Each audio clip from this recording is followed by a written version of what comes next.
As the days turned into weeks, the search for Daniel Whitman intensified, becoming a sprawling operation that seemed to defy all logic.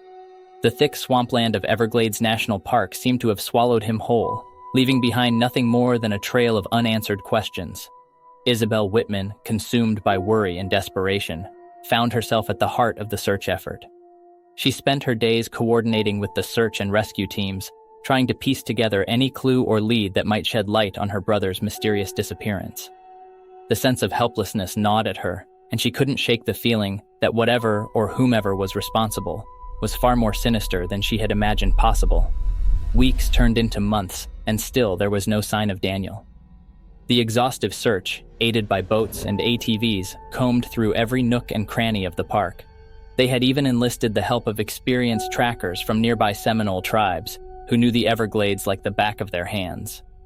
Yet, despite their combined efforts, the wilderness held its secrets tightly. Rumors began to swirl among the locals, tales of the mysterious swamps that had claimed many over the years. Some spoke of ancient curses, while others whispered about vengeful spirits lurking beneath the water's surface. Isabelle dismissed these superstitions, holding on to the hope that science and reason would prevail. She couldn't accept that her brother had simply vanished into thin air. Months turned into years, and still, the Everglades yielded no answers. Isabelle became a tireless advocate for her brother, pushing for the case to remain active, even as the years passed. She kept Daniel's memory alive, never giving up on the belief that someone out there might hold a crucial piece of the puzzle. While theories about Daniel's disappearance ranged from animal attacks to getting lost in the treacherous marshes, there was one nagging detail that troubled Isabelle and the search teams: the absence of any evidence. No signs of a struggle, no discarded belongings, not a single trace of Daniel. Welcome back, thrill seekers. This week we are spotlighting the top park ranger stories from the year 1984. If you like what you hear today, be sure to hit that subscribe button so you don't miss out. We will be releasing another 2 stories on Wednesday and Friday. Now back to the show. As the years ticked by, the case of Daniel Whitman became one of the great unsolved mysteries of Everglades National Park. Isabelle refused to give up hope, convinced that one day the truth would emerge. Years had turned into a decade, and hope had started to wane for most, but not for Isabelle Whitman. One humid afternoon, as Isabelle was meticulously organizing a memorial event for her brother at the edge of the Everglades, a familiar face appeared in the crowd. It was Frank Morgan, the seasoned park ranger who had received the initial distress call about Daniel's disappearance. Isabelle rushed to greet him, her heart pounding with a mixture of anticipation and anxiety. She had always wondered if the park ranger held any insights into her brother's vanishing, insights that for one reason or another he had never shared. "Frank, it's been years," she exclaimed, embracing the rugged park ranger. "I never got a chance to properly thank you for all your efforts." Frank nodded, his expression serious. "Isabelle, I've been wanting to talk to you for a long time. I think it's time I shared what I know." They found a quiet spot away from the memorial gathering, where Frank recounted that fateful day. "I received a distress call from your brother Daniel on that ill-fated afternoon," Frank began, his voice steady. "He sounded panicked, disoriented, but I couldn't quite make out his location. He kept mentioning that animals were in danger, something I'd never heard before." Isabelle's eyes widened with intrigue. "Animals? In danger?" "Yes," Frank confirmed. "We tried to triangulate his location, but he kept moving erratically. We lost contact after a while." Isabelle's mind raced with possibilities. "Frank, what's your take on him claiming the animals were at risk?" The park ranger hesitated, then said, "Isabelle, I've been in these swamps for decades, and I've heard stories from the locals. They speak of illegal activities that sometimes occur deep within the Everglades, far away from prying eyes." Isabelle's heart sank as she considered the implications. "You think my brother stumbled upon something illegal?" Frank nodded gravely. "It's possible, and if he did, those involved might have taken extreme measures to ensure he never revealed their secret. That could explain the lack of evidence. They may have covered their tracks meticulously." Isabelle's emotions were a whirlwind of disbelief, grief, and determination. "We have to find out what he discovered, Frank. We need to uncover the truth about what happened to Daniel." The park ranger agreed, and together they embarked on a new quest, delving deeper into the rumors of illegal activities in the Everglades. Days turned into months once again, but this time they weren't searching blindly. With their determination to uncover the truth, Isabelle and Frank got closer to unraveling the mysterious circumstances surrounding Daniel's disappearance. The thick swampland that had concealed Daniel Whitman's fate for so long finally began to yield its secrets. His disappearance was undoubtedly rooted in the dark underbelly of criminal activities in the Everglades.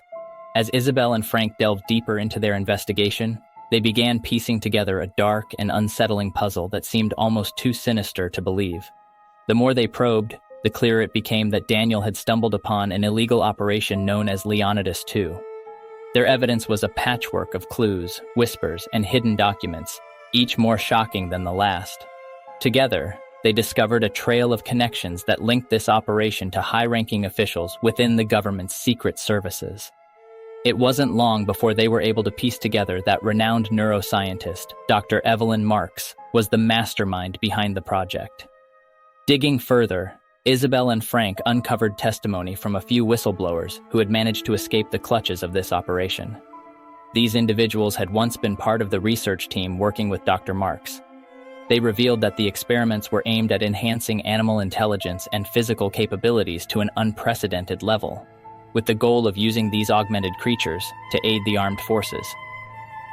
The scientists and others involved had conducted experiments in complete secrecy because they had broken all ethical and legal boundaries governing the treatment of animals, all in the pursuit of creating a new breed of super soldiers. Their investigation eventually led them to a confidential government report, outlining the lengths to which they had gone to erase all traces of the operation, including eliminating anyone who might pose a threat to its secrecy. As Isabelle and Frank gathered this mounting evidence, they realized they were up against a powerful and ruthless adversary. The web of corruption extended deep into the government's highest ranks, making their mission to expose the truth all the more perilous. Isabelle knew that to expose the horrors of Project Leonidas II and bring those responsible to justice, she needed the power of the media. With a heavy heart and unwavering determination, she reached out to investigative journalists from some of the nation's most reputable news outlets. Journalists were drawn to Isabelle's story like moths to a flame. They saw the undeniable evidence she had compiled and recognized the gravity of the situation.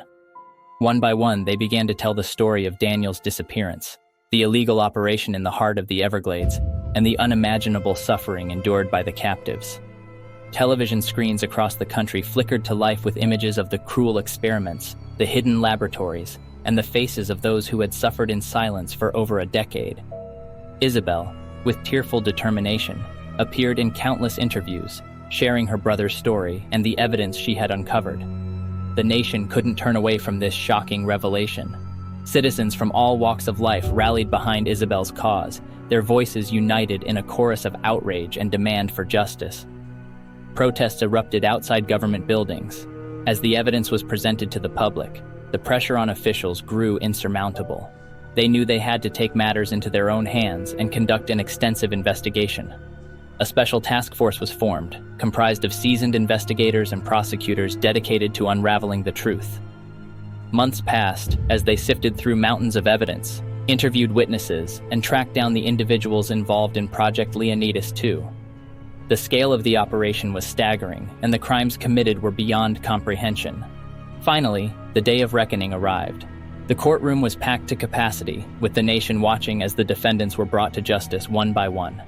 The proceedings were televised, and each guilty verdict was met with a collective sigh of relief and a sense of closure. Dr. Evelyn Marks, the mastermind behind it all, stood before the judge, her arrogance shattered and her power stripped away. As the gavel came down on her sentence, the courtroom erupted in applause, a resounding testament to the triumph of justice over cruelty. As the trial unfolded, revealing the horrors of Project Leonidas II, there was a particularly intense moment of testimony when a whistleblower stepped forward, his voice trembling with guilt and remorse.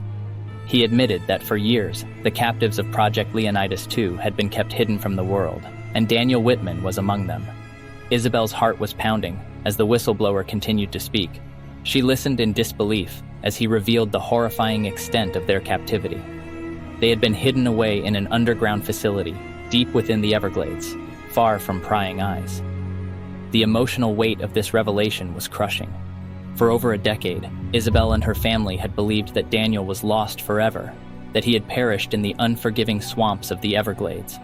The world had mourned alongside them, thinking that he was gone. As the news rippled through the courtroom, there were gasps of disbelief, tears of sorrow, and a collective sense of outrage. The nation was shaken to its core by the knowledge of what had really taken place. But amid the sorrow, there was also victory.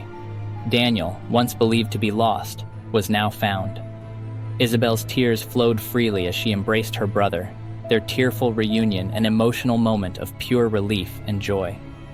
In the hushed moments after the courtroom had emptied, Daniel Whitman stood with his sister Isabelle, tears glistening in their eyes. They had endured a journey that had taken them to the darkest corners of the human experience, but they had emerged stronger and united. Their eyes turned to Frank Morgan, the rugged park ranger who had been the first to respond to Daniel's distress call, the man who had ultimately been the reason Daniel was now free.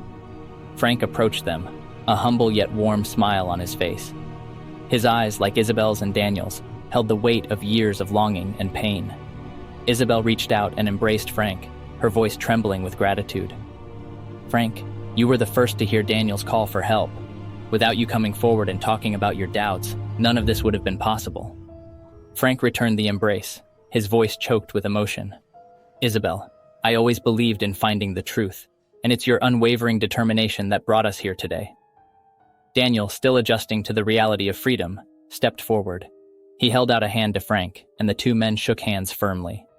"Thank you, Frank," Daniel said, his voice filled with heartfelt sincerity. Frank's eyes glistened with tears of his own as he looked at Daniel. "You showed remarkable strength, Daniel. You never gave up, and that's why you are here today." As they stood together, the trio shared a profound moment of connection. Isabelle, Daniel, and Frank knew that while the scars of the past would always remain, they had also discovered a newfound strength within themselves. They had overcome the darkest of challenges, and in doing so, they had emerged as beacons of hope and resilience. The thick swampland of Everglades National Park, once a place of mystery and despair, had now become a symbol of their triumphant spirit. That's all for now. Please leave us a comment and let us know what you think. Please also like and subscribe. And don't forget, number 2 on our countdown of park ranger horror from the year 1984 will be released on Wednesday.